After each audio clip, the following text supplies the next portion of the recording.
Welcome to the Learning Storyteller, where stories spark curiosity. क्या ईमानदारी से जीने वाला हमेशा हार जाता है? क्यों होरी जैसा मेहनती इंसान भी अंत में दुखों का शिकार हुआ?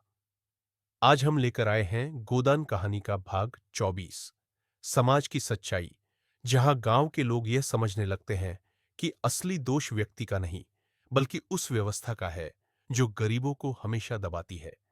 धनिया की हिम्मत और आवाज गांव को सोचने पर मजबूर कर देती है। अगर हम सब चुप रहे तो हर गरीब की मौत होरी जैसी ही होगी। आइए जानते हैं कि कैसे होरी की कहानी पूरे समाज के लिए एक आईना बन जाती है। भाग 24, समाज की सच्चाई। गांव में अक्सर यह चर्चा होती, होरी ने ईमानदारी से जीवन जिया, फिर भी उसका अंत इतना दुखद क्यों हुआ?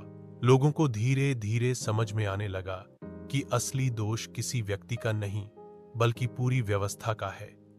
महाजन, जमींदार और पंचायत सब मिलकर गरीबों का खून चूसते रहे, लेकिन गांव के लोग चुपचाप तमाशा देखते रहे, क्योंकि हर कोई डरता था कि कहीं उसका अपना नुकसान न हो जाए। होरी की मौत ने सबको झकझोर दिया। कई लोग आपस में कहने लगे, अगर एक सच्चा और मेहनती आदमी भी इतना दुख झेलकर चला गया, तो हम में से किसी का क्या होगा? धनिया, जिसने अपने जीवन का हर दुख सहते हुए भी हिम्मत नहीं छोड़ी थी, एक दिन पंचायत में खुलकर बोली, अगर सब डरकर बैठे रहेंगे तो हर गरीब की मौत होरी जैसी ही होगी। जब तक हम आवाज नहीं उठाएंगे, कोई हमारी हालत नहीं सुधारेगा। उसकी यह बात कई स्त्रियों और युवाओं को सोचने पर मजबूर कर गई। पहली बार गांव की औरतें एक दूसरे से खुलकर बात करने लगी। वे समझ गईं कि उनके दुख अकेले नहीं हैं, बल्कि सबके दुख एक जैसे हैं। युवाओं ने भी यह ठान लिया कि अब वे अन्याय को चुपचाप नहीं सहेंगे। धीरे धीरे गांव में माहौल बदलने लगा। लोग यह मानने लगे कि केवल व्यक्तिगत मेहनत से गरीबी दूर नहीं होगी, इसके लिए सामाजिक एकता और सामूहिक संघर्ष जरूरी है। होरी का जीवन भले ही दुखों से भरा रहा हो, लेकिन उसकी कहानी गांव के लिए एक आईना बन गई।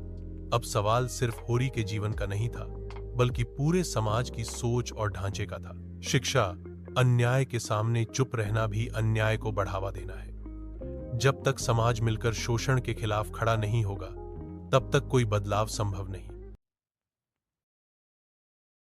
Thank you for watching the video.